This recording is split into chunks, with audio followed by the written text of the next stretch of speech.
it confirms that momentum. 2, a break of structure, hook cloud, break of the hook cloud, then break of structure. Let's look for a good area where we can see break of structure. Okay, like this one now to the downside. See as I squeeze out so that you can see now. So to the downside now, this is a what? A momentum. The first it did this, it took out this what? This structure, right? So the cloud was broken down here, and it did a retest of this place and continued. So this is a clear momentum. We have identified that there's a downward momentum right now here. And the beautiful thing about this, you can trade both sides, up and down. You can buy, you can sell with this. So that's one. So the moment this one happened here, is said you allow this to have a break.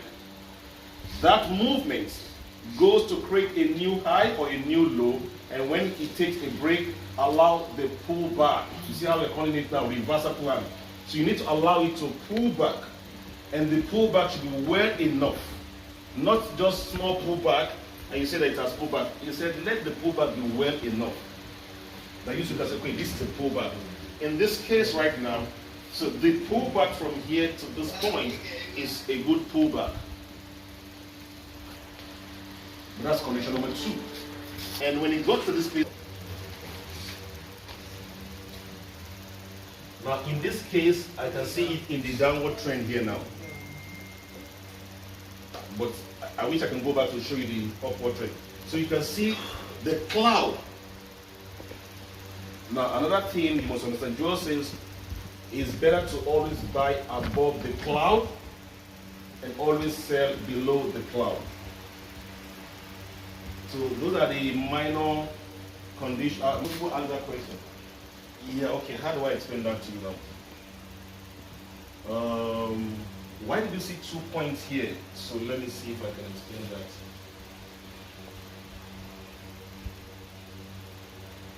No, I understand it. Okay, good. I'm saying that the scanner, when it gives 1 point, it's not strong. But when it's 2 points, it's strong. The indication is strong. Not really. But when it's 3 points, it's stronger. No, not really. You see, what happened was that when the scanner gives here, when it says 2 point right now, it's indicating to you that this is a, okay, now this is, before this happened, before the second happened here, when this red candle dropped here, and at the formation of this, it gave you the false buy at the formation when this one dropped here now.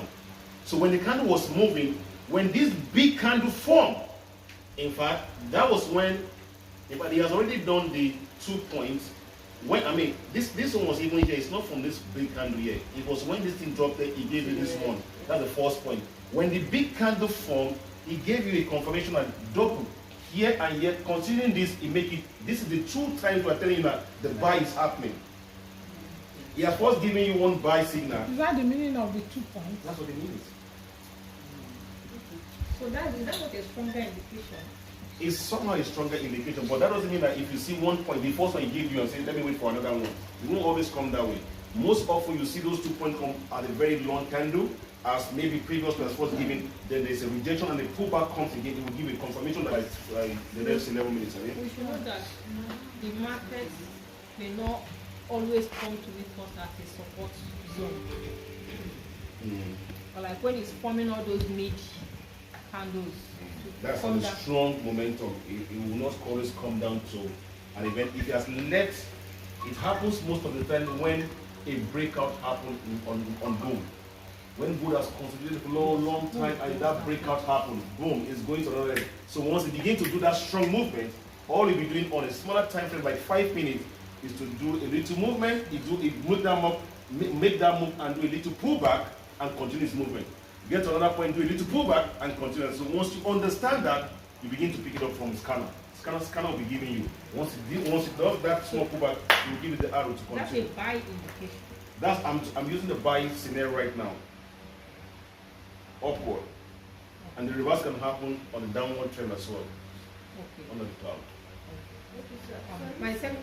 So let me take a second question. Sorry. Or it's related to what you're saying. Yes. This one right now. Yes.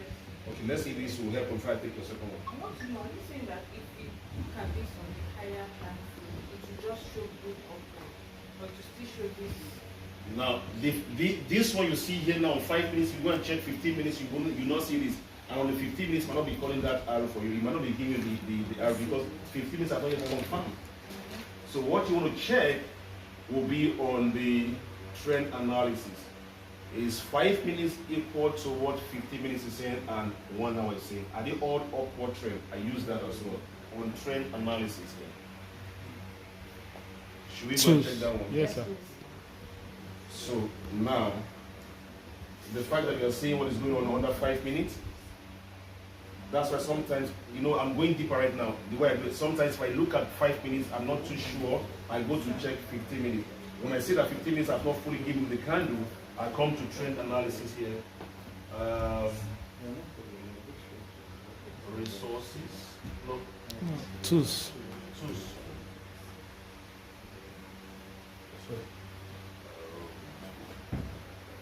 Trend analysis. Is it?